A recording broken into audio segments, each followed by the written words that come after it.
To the Thought Brothers. It's after Valentine's Day on the 15th, and everybody's got their hearts out here. So let's talk about sad stuff, happy stuff. Who knows? Mr. Spivey, I understand you're going to kick it off today. We're going to have a 10-minute timer just to see how you can do it. But if we have to come back to you and give you more time, we will. You on. Happy belated Valentine's Day to the brothers. That's right. Happy Valentine's. Belated. Hope everybody had a good Valentine's and everybody's still happily married. Yes, guys, sir. you know, it's just so much going on right now. I mean, it's all over the place. I mean, we had a very sad affair yesterday, which was a stain on what was supposed to be a festification with the parade following the Kansas City Chiefs win of the Super Bowl. And, you know, it's becoming I guess, a repetitive story every day. I heard some statistics today, which I found it hard to even fathom.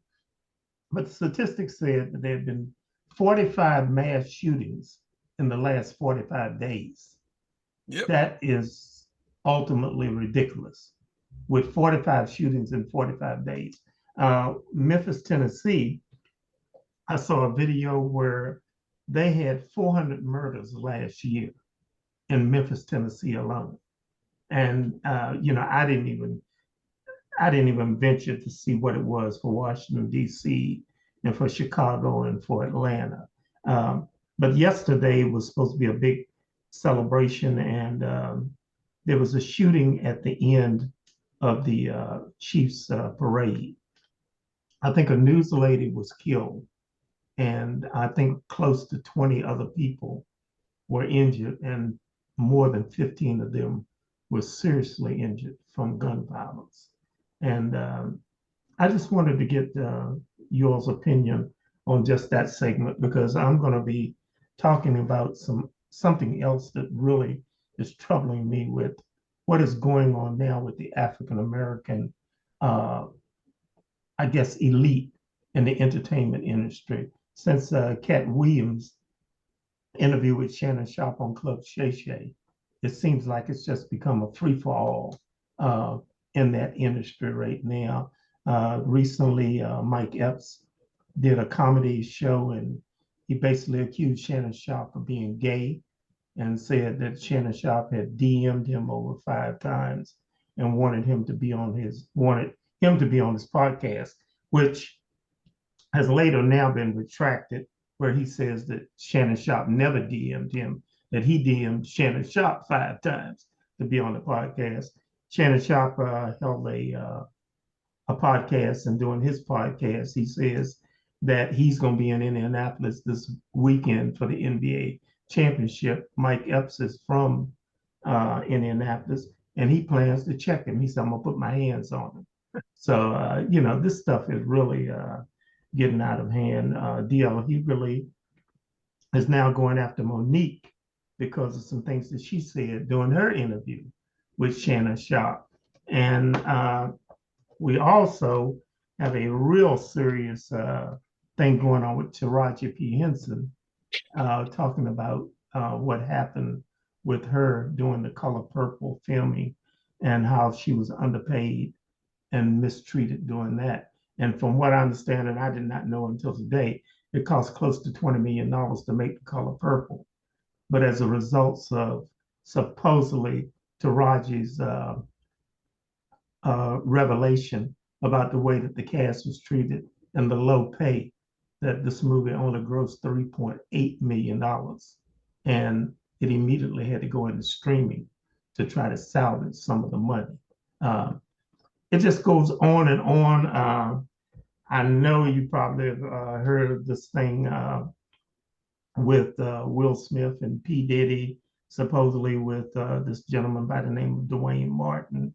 And now they got Dwayne Wade allegedly having an affair with men, and his wife has brought this out. This stuff is getting really, really out of hand.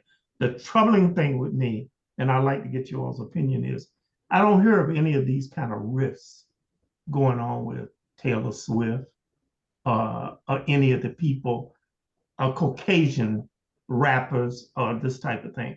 And it just troubles me as it's only going on within the African American entertainment field. So I'd like to get y'all's opinion. CJ, you have an opinion on this? Yeah, a little bit. I really hate celebrity stuff and gossipy stuff. I do want to mention that Mike Epps and Shannon Sharp have squashed their beef.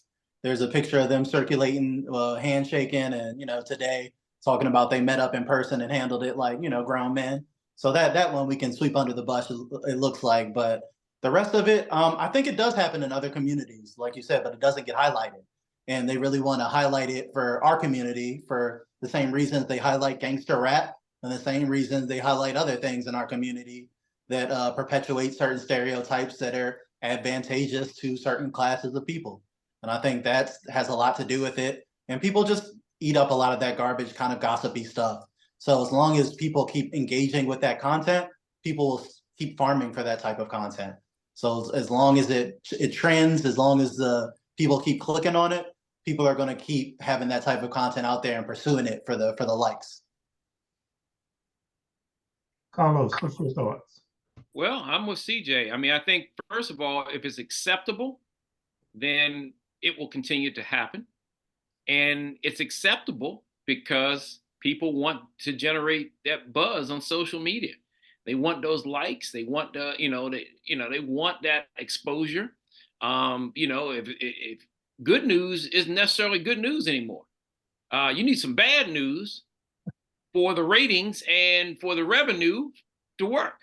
So, I don't think too much is going to change. But what I would say as far as communities or ethnicities being involved in this, I was speaking to some young people recently and I said, we know no one's perfect. Okay.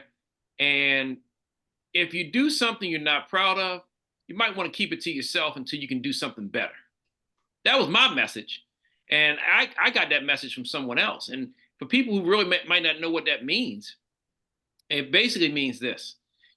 For example, I worked with a lady for years, didn't know she was a smoker because she kept it to herself. That was her pastime. That was her enjoyment. Some reason I just happened to be coming around a corner from my car when I went up to my car, I left my lunch in the car or something, and I saw a cigarette in her hand. I said, "Oh my God, we worked together how many years? And I didn't know you smoke." She said, "Yeah, I don't really like let people know." I mean, but you know what? That's her thing. She kept it to herself. She doesn't smell like smoke. She doesn't bring it into the workplace. I didn't even know she smoked. So what I'm basically saying is, how many other things go on in our world that we just advertise and put on social media, and the whole world knows that we didn't broke up with a boyfriend or girlfriend, or that something bad happened to us. There are other ethnicities that these things happen to more so than the Black community, but they just don't advertise it the way we do. We advertise everything. If we get a pair of yellow Gators, we got to advertise those Gators. We got a new leather jacket. We got to advertise that. The ladies get a new Coach purse. They got to advertise. I mean, come on, man. At some point, you need to be private about what you do. Again, this is not a perfect world. My football coach in high school, Ralph Payton, said there's a time and place for everything, but son, this ain't it. And I think that's probably the message. We know we can't, my father told me laws are to keep honest people honest. People are going to do what they want to do in most cases. And I think the key is, whatever you do, just think about the time and the place when you do it. Because again, once you hit enter or send on your phone and it's out there forever. And that could really affect the way you're viewed possibly for the rest of your life. What happened to you at 22 They'll be bringing up at 42 when you're trying to get that CEO position. Oh, why were you out as a young man cursing and stomping and beating up somebody at a McDonald's? I mean, literally, and thought it was great to put it on social media so the world could see. So people don't think about these things when they happen, but I think that's the best way. That's my take on the situation. We have to do a better job of doing the right thing, and then we have to do a better job of when we don't do the right thing, don't promote it and advertise it if you don't do the right thing. Just try to do better. That's where I'm at. I'm at the end of my 10 minutes, but what you just said, Carlos, reminds me of something that my mother told me one time. She said, if people didn't have anything to talk about, you wouldn't get a newspaper every day. And she also That is true. And she also said to me, she said, people do not remember good things, but they remember bad things because it makes them feel better about themselves. Unfortunately true. You know what? I'll tell you this. I'm not going to blame social media, but social media is a huge factor. CJ That's kind of exactly nailed right. it with the clicks and everybody wanting to be out there. I've probably been in social media about 21 years. When I launched Black Men in America, was in the music business before that. There are things about artists I'm still taking to the grave because that's the way I was trained. That's the way I was raised. And if it comes out later, that's fine, but it's just not my place. And there are a lot of things that I know. Some of the people that Monique talked about, I've interviewed. Some of the people, I've interviewed Monique and other people. I just report what I report, but the other stuff, nah, it doesn't affect me one way or the other. Don't put food on my table. It's drama. It's just drama. Well, Who's I was up listening next? to a podcast, not to go over my time, but I was No, go ahead. listening Go ahead. to a podcast the other day, and it was interesting of what the guest said. He said that Cat Williams' interview of Shannon Sharpe's interview of Cat Williams got close to 50 million hits. Oh, I think it's And 54 now. and the interview with Monique got over 5 million, I think, within the first few hours. And he said, look out for 2024, because now it has become about clicks and clicks only. Yeah, it's a copycat league.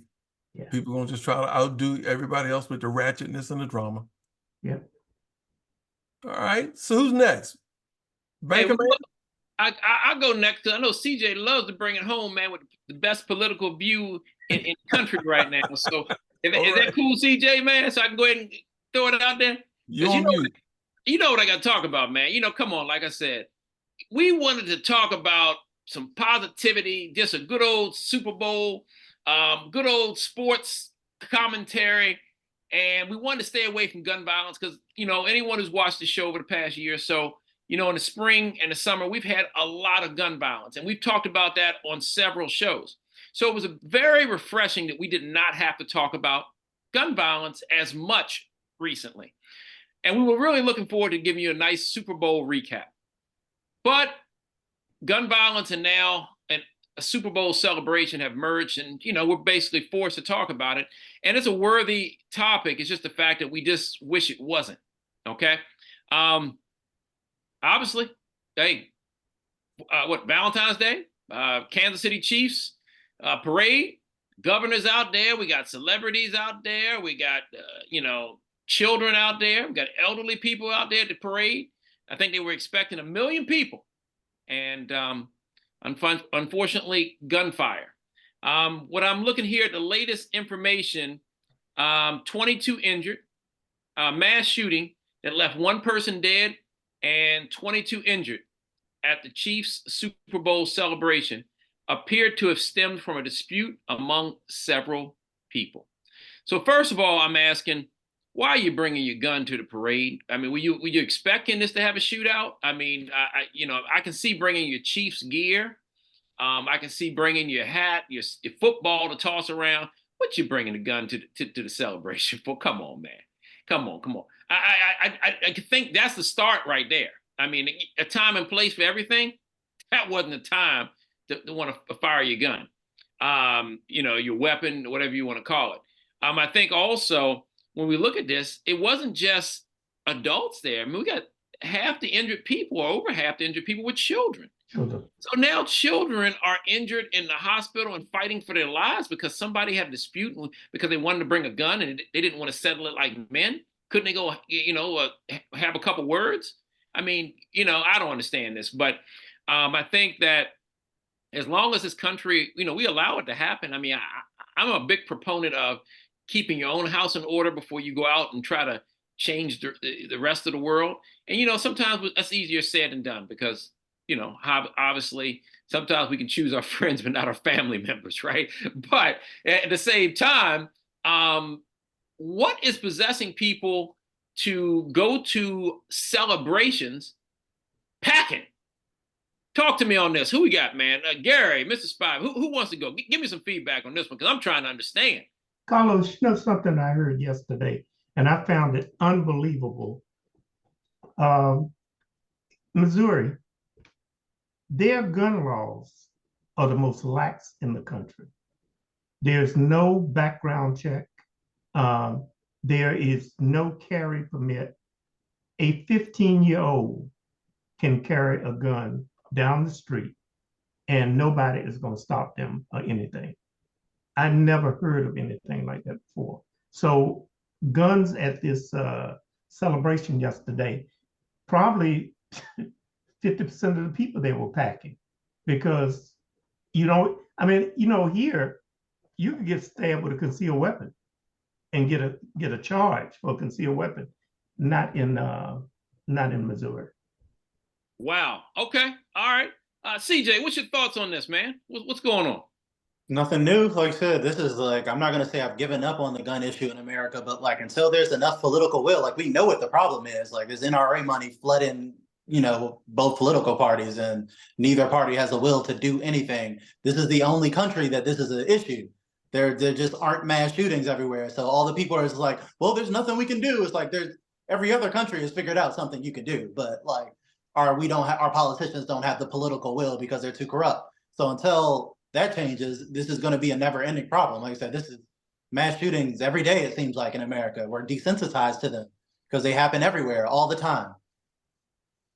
I agree with CJ. I've just given up because what was the lady, the Senator Gabby Gifford. Shot, huh? Gabby Gifford. Gabby Gifford and Scalise were Yep. shot at a baseball game. Steve Scalise, yeah. When you have two of your own people in Congress get shot and nearly die, both of them nearly died. How about that? And you have two of them that get shot and nearly died, and you still don't do anything about gun violence. Crazy. That is insane. That tells Sandy you Hook? how strong the NRA is. Yeah, I feel like Sandy Hook was the bar. When we let a bunch of elementary school kids get gunned down and didn't do anything, I feel like that was the bar where we realized that nothing was ever going to happen on this issue. And it's also, there are too many guns in circulation. There are more guns in America than people in America at this point. That's not a problem that you can just put back in the bag now. Wow. Well, guys, I'll tell you what, with that being said, I think we said enough about gun violence. I think we all know where we stand. I think that, for the people who are listening to the show, watching the show, do your part. Do your part to do the right thing concerning exercising the Second Amendment, okay? I mean, do your part, right? Don't bring a gun to a children's birthday party. Don't bring a gun to a athletic event where children are present, whether it's a parade or a Little League football game. I mean, come on. Look, I was in New York City yesterday, and this sounds crazy, but New York is one of the greatest cities in the world, but it has its fair share of crime. I felt safer in Times Square than I would have felt in Kansas City yesterday, which I don't think that should be the case. A city of 8 million versus a city of probably 800,000. But I'm just saying, we got to think about this. We really have to think about this. All right, with that being said, let's transition over to some football. Hey, man, that Super Bowl was actually a pretty good game. If you like defense, them guys were smacking it, man. They were smacking each other on the back and putting them down. And I tell you one thing, it wasn't the score I predicted, but I did predict some Mahomes magic and he was probably going to win the game. So, with that being said, I still don't think they should have scapegoated the defensive coordinator for the 49ers, Wilks. They fired him. Come on, man. 49ers have played a great defensive football game. They just went against the greatest quarterback in the NFL today on the final drive. That's all that happened. Why they fire that man? Come on, somebody give me some feedback. What's going on?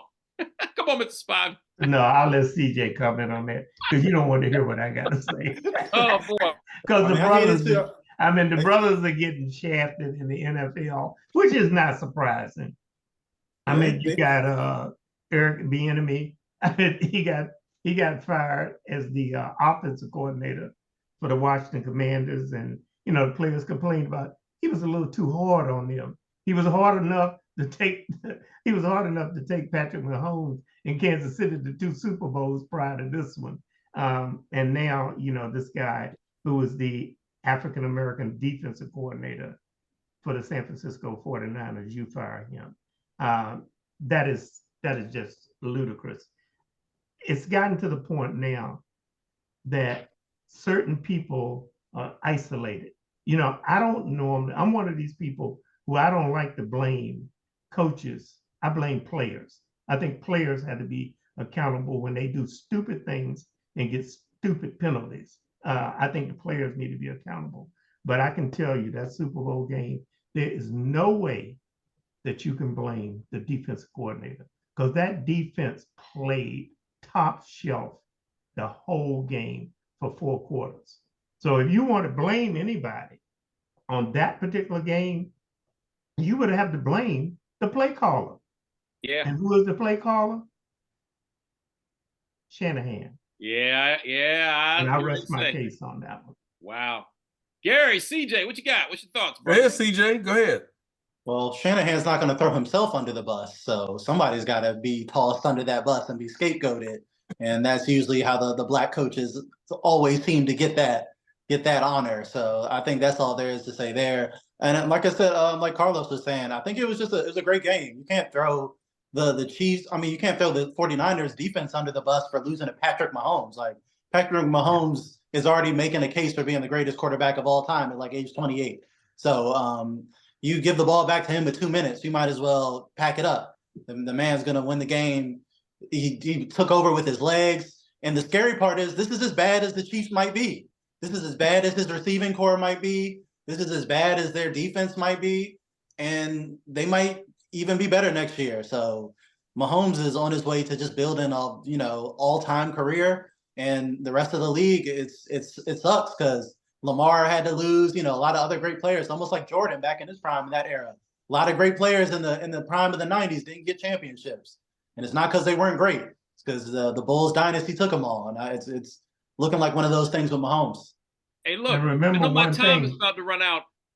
My time is about to run out. Before it does, I gotta throw this out there. Has anybody seen the image of Colin Kaepernick going around with the hands out like in the color purple, saying, "Until y'all do right by me"? I've seen that. Yeah, it's crazy, right? In other words, it means until you do right by me, everything you wish or want is going to turn to to dirt or soil, or I forgot what the exact quote was, but basically it's like a curse. It's like a curse. The curse of Kaepernick. Man, y'all getting all on the league. Come on, man, and firing the black coaches. They sing the black national anthem before games, and they put in racism on the back of their helmets. What more do you want from the league, man? Come on. If my son-in-law calls that, he calls that window dressing. And Mr. Spivey, your mic just went out. What happened to your audio? What's going on? Uh-oh. All right, well, you work on that, and we're going to tee it up to CJ. All right. All right, I'll start with a fun story. I don't know if you guys saw the story of the cop in Florida who ended up unloading a clip into his own squad car. I saw that last night. Yeah. Yeah, I sent it to Aunt Ronnie. Yeah, and it was over an acorn. An acorn had fallen on his squad car, and he thought someone was shooting at him. So he goes, "Oh, shots fired!" Jumps on the ground. He's dumping clips in his car. He says, "I'm hit. I'm hit."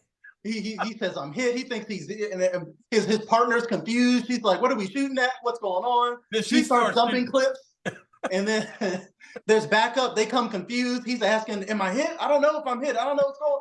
And then it turns out he was not hit. It was an acorn that fell on his car, which is very funny. People said he got a shootout with a squirrel and things like that. But that just shows you the level of American policing we have, of how afraid they are and how trigger happy they are.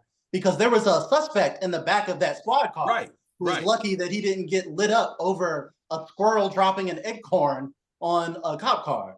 So I saw that on the news last night, and he emptied his clip. He was on the ground. Like you said, his partner was confused. I also heard on the news last night that that officer has resigned and he's gone. I wonder why. Yeah, maybe I say he lost a shootout with an imaginary squirrel. Can you imagine being the suspect in that car when he emptied and cleared out his own car, his own squad car with the windows? And that dude must have been terrified being in that car by himself. How about that? Hey, you know what? I think that speaks to, that's a situation that obviously was very weird, okay, with the acorn. But, in DC, there was just a standoff, a 13-hour standoff with a man in Southeast I saw that.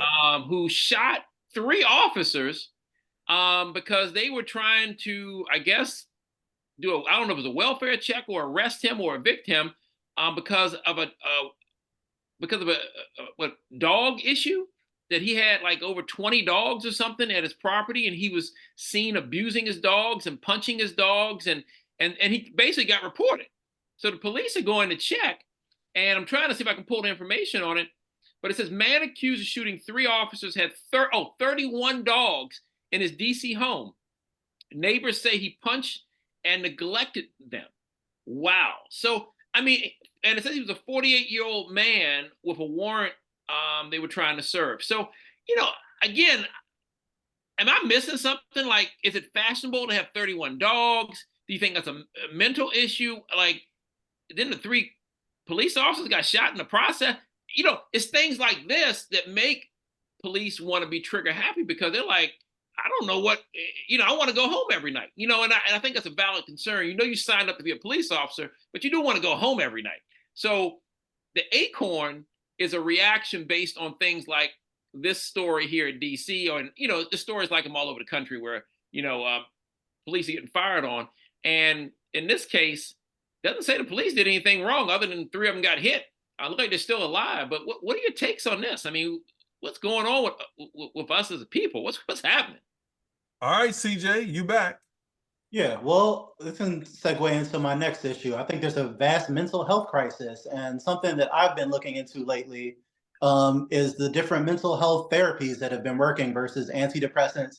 And because of our laws, we cannot study some of the most effective mental health treatments, which would be some psychedelic treatments like little low doses of psilocybin mushrooms and things like that. Can't be studied because they're in Schedule 1 with things like crack cocaine and things that have medical value. So there are a lot of people in the medical community now are advocating to at least take them out of Schedule 1 so we can study them. But it goes back to our backwards drug policy that I feel like people don't think about as much, because a lot of recent studies have shown that obviously the most harmful drug to yourself and society, alcohol. The most popular drug, the one you're going to see commercials for, the one we have stores for all across, liquor stores everywhere, the one that's ingrained in our culture, most dangerous. Car accidents, liver failure, all types of things, adding to the mental health issue. Other things, caffeine, sugar, all things that are actual drugs, but people don't think of them as drugs. Then there are other things that are vastly less harmful that are regulated a lot harder. I was in the cannabis industry for medical marijuana, and I can say that the regulations are extremely strenuous compared to something like alcohol. For a great example is there's limits to how much cannabis you can have, which people will say that's reasonable, but those limits don't make sense in relation to some of our other drug policy, because you can go to the liquor store and get enough liquor to literally drink yourself to death. Like, there's no limit on how many cases of Everclear you can buy, but there's a limit on how much cannabis you can buy. You can try and smoke that whole pound of cannabis. You won't be able to overdose. You'll wake up really hungry. That's pretty much all that's going to happen. So in terms of the threat level of these drugs, they're really disproportionate to how we police them. and to lock people in a cage for a plant that's not going to harm them or society versus, every Wall Street banker ripping coke in between their deals and things like that. There's just a very interesting conversation, I think, that needs to be had for drug policy, especially when it comes to mental health services. Some of the recent studies have shown the antidepressants on the market are effective for about 4 out of 10 people, when psilocybin therapy was good for at least 7 out of 10 people. That's a really drastic difference in terms of efficacy for drugs that are really important for people's mindset, for mental health, as we know that we have a mental health crisis in America. So I think some of the ways that we combat some of these issues is really thinking outside of the box, different treatments, different therapies, rethinking how we police different things. And we're filling up private prisons still for people for disproportionate sentences. There's one state you can go to and be completely legal and have a certain amount, but you go to the neighboring state and you're going to get locked up for the rest of your life. And those things are very disproportionate from state to state. So just a lot that we have to tackle in terms of our drug policy, how we police, and how we try to tackle the mental health crisis in general. That's just kind of my second issue there, if anybody wants anything to add to that. Yeah. Mrs. Spivey, what you got? What's going on? Can you hear me now? Yeah. We can hear you. Yeah. I agree with CJ is what he's saying, but my feeling is that these laws are not going to change and they're not going to improve until you can improve the people you have representing you. Until you do something with this Congress, with the Senate and this House, until you do something with them, you're not going to be able to get anything accomplished, simply because today is different than it used to be in the past, when you had the John McCains and, even when you had the Newt Gingriches and those people there, they were for right and they were for wrong. But what you have today in Congress, you have people who are basically there to be disruptors. And that's what they're going to do. No matter whether it's a bill where both parties are presenting, you still are going to have a faction of people that are going to be disruptors. That's what they want to do. They don't want to see things work. And what CJ is talking about is you can have, it's unbelievable that we just was talking about Missouri and how a 15-year-old can walk down the street with a gun strapped to his waist. And you come to Washington, D.C., and you try walking down the street, 15-year-old with a gun strapped to your waist, and see how long it'll be before you be face down on the ground because a policeman will put 2 or 3 in your chest. Same thing in New York. I remember years ago, Plexico Burress shot himself in the ass and ended up going to prison. So that tells you what kind of gun laws they have. So until you can clean out what you have up there in Congress and those disruptors, I don't think you're going to get anything passed to help mental illness. You're not going to get anything passed to control the gun violence, which is, it has gone completely out of hand. Today, nobody fights anybody. I mean, fighting is a lost art. If I have a disagreement with someone, I just pull out my gun and shoot them. There was a murder in DC about a week ago, and the guy was apparently a very basketball player. And you're going in and out on mute. You're going in and out. There you go.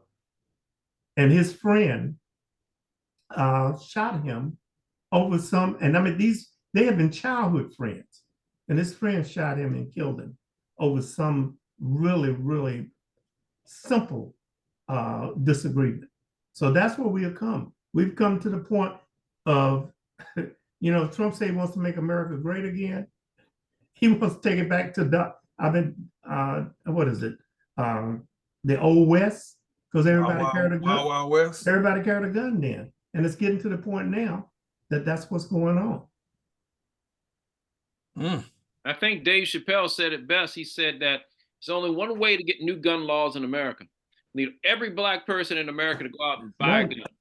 If that happens, they will change the laws. Comedians say a lot of things as comedian, but a lot of truth is in it.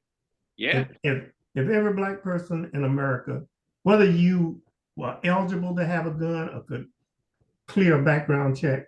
If every black person in America applied for a gun permit, trust me, that statistics will get on MSNBC and everything else real quick. I Real guarantee quick. you will see some change in the gun laws, because you think about it, probably 60% or 70% would be able to be cleared and pass a background check. Mhm. Right. That's right. Wow. All right, so where we going? You got any final thoughts? We're gonna get well, hot minute. We got the NBA All-Star game coming up, right? Yeah, man. I'll give you a hot minute. Whatever it is. NBA All-Star game. Somebody said recently on the news that the NBA All-Star game is starting to be compared to the NFL Pro Bowl. So I don't know. I haven't really watched an NBA All-Star game recently in the last couple of years. I mean, I don't know what you guys' thoughts on that are. I mean, I thought it used to always be cool to see all the stars play together, and the score would always be like 120 and up. And the skills competition actually was really my favorite part, with the 3-point shootouts and the dunk contest, etc. But I think for me, what I saw just in comparison to watching the Super Bowl recently was that all those guys that make a lot of money, they still want to win. And I saw guys fighting it out for the Super Bowl because they wanted to win. I just think that in the Pro Bowl for the NFL and the NBA All-Star game, I don't know if they really want to win as much as they just want to showboat and promote themselves. Yeah. It seems like it's all about themselves. So just keep that in mind. But either way, I'm looking forward to us speaking about NBA. I'm going to try to be more of an NBA person this spring. But I like that number 77 dude with Dallas. What's that guy's name? I think he's a foreign player. He's a real big guy, but he can shoot 3-pointers and he can. Talking about Luka Doncic. Yeah, I think that's him. Yeah, Luka's the man. Yeah, he's pretty good. He's pretty good. So I'm gonna keep my eye on Dallas. All right, that's what I got. Well, Carlos, I'll tell you this. All right, Mr. Spot, you got your minute. Here we go. I watched the All-Star game 2 years in a row, and it was truly a waste of my time, because it ain't nothing but clowning and that type of thing. It's not like the old All-Star game when you had Jordan and you Bird. had Bird and those guys. I mean, they ball because they did want to win. Today it's just a showboat type thing. So no, I will not waste my time. But I will just throw this out. There is a game tonight, and I have not been a big proponent of women's basketball, but there's a game tonight. I think it's Iowa, and this girl's name is Clark. Caitlin Clark. She's hit 3,500 points in her career at Iowa, and I saw some film of her, and she can shoot besides Steph Curry any day of the week. Okay. All right, CJ. All right. So remember when I was saying that Joe Biden's really old and people have a lot of concerns about that?